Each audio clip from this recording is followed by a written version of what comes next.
Welcome to The Explainer. Today, we're bringing you the ultimate guide to demystifying the performance assessment for leaders. The PAL assessment. Now, if you're a candidate gearing up for your initial principal or assistant principal licensure, opening up that handbook for the first time can feel, well, pretty overwhelming. But honestly, don't worry. We're going to break this whole thing down, cut right through the jargon, and show you exactly how these tasks fit together into a cohesive, manageable, and highly impactful leadership journey. Seriously, you're going to leave this feeling totally empowered. Okay, let's dive into this. Here is our roadmap for the explainer. We'll start with the PAL roadmap, move into centering your priority area, look at the compass of inquiry and equity, break down the translation matrix, and finally, wrap up with scoring for success. All right, part one, centering your priority area. Okay, so this priority area is the absolute foundation of your entire assessment. A priority academic area is not just some random topic you pull out of a hat. It's a highly specific, subject area learning focus that actually demands improved student performance. You pinpoint it by digging deep into school data, gathering real input from your staff, and, this is absolutely crucial, specifically paying attention to student accountability groups. We're talking about those students who have been systematically marginalized or underserved. You really can't move forward until you've got this foundation firmly set, because every single leadership action you take in your portfolio is going to tie right back to this one specific area. To really grasp why that priority area is such a big deal, think of the 4 PAL tasks like a giant nested puzzle. PAL Task 1 is your core. It's where you develop a vision for high student achievement and map out a plan to tackle that exact priority academic area. And from there, the work just radiates outward.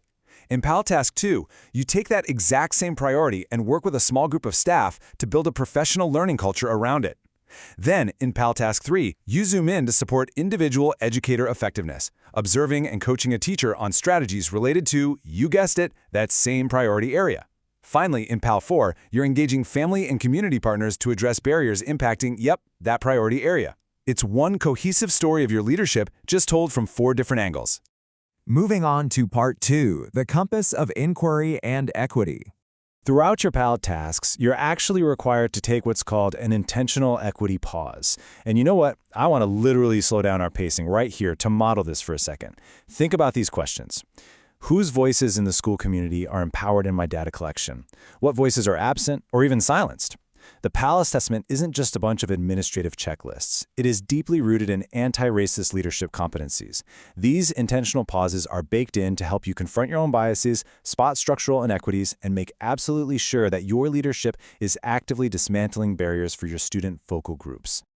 So, to actually put those equitable principles into motion, you're going to use the cycle of leadership inquiry. Think of these as your 4 compass points: investigate, prepare, act, and assess. And listen, here is the real secret to not feeling overwhelmed by this whole assessment. You are going to apply this exact same 4-step cycle uniformly across all 4 tasks. Literally all of them.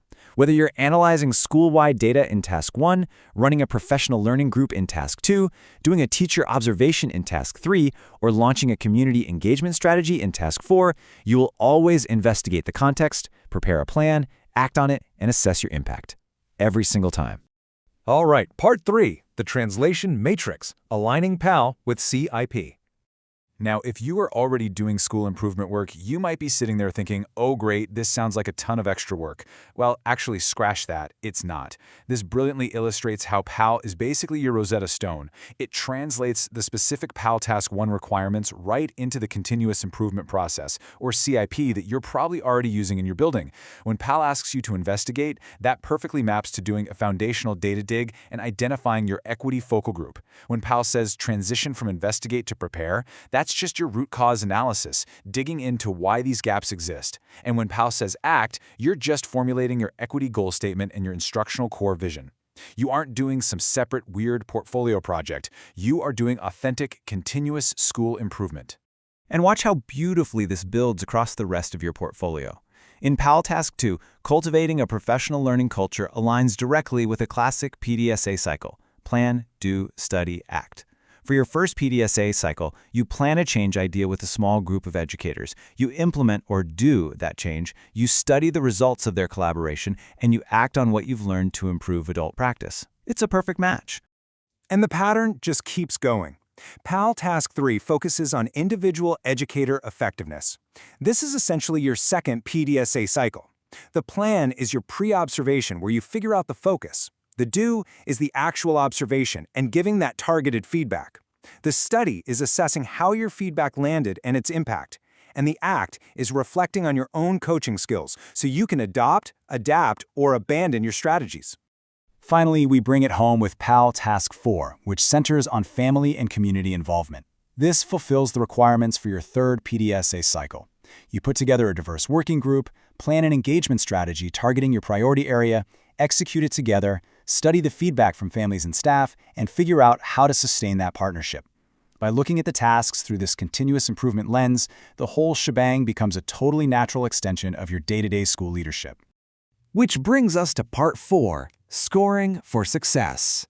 So, all of this incredible work obviously needs to be evaluated. The crucial point here is understanding the absolute minimum threshold. You need a score of 2.1 on a 4.0 scale for any single task to be accepted. If you dip below at 2.1 on task 1, 2, 3, or 4, that specific task is rejected. 2.1 is just the baseline to show your submission is viable. But here's the catch. Aiming for the minimum is absolutely not going to get you across the finish line. Because to actually get the green light, pass the PAL assessment, and earn your licensure, you need a total average score of 2.75 across all 4 tasks. Merely scraping by with a 2.1 on everything just isn't mathematically enough to pass.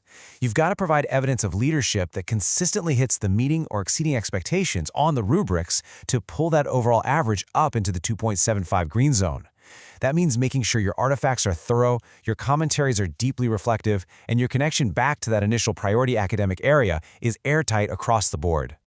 So, as we wrap up this explainer, I want to leave you with this one question to guide your whole journey. How will your cycle of inquiry dismantle barriers and transform outcomes for all students? The PAL assessment, it's not just some hoop to jump through. It's an opportunity to establish your true north. It's your chance to show that you are an anti-racist leader who can use data, empower educators, and engage families to create a more equitable future for literally every student in your building. Keep that question front and center as you dive into this work. You've totally got this. Thanks for joining us on The Explainer.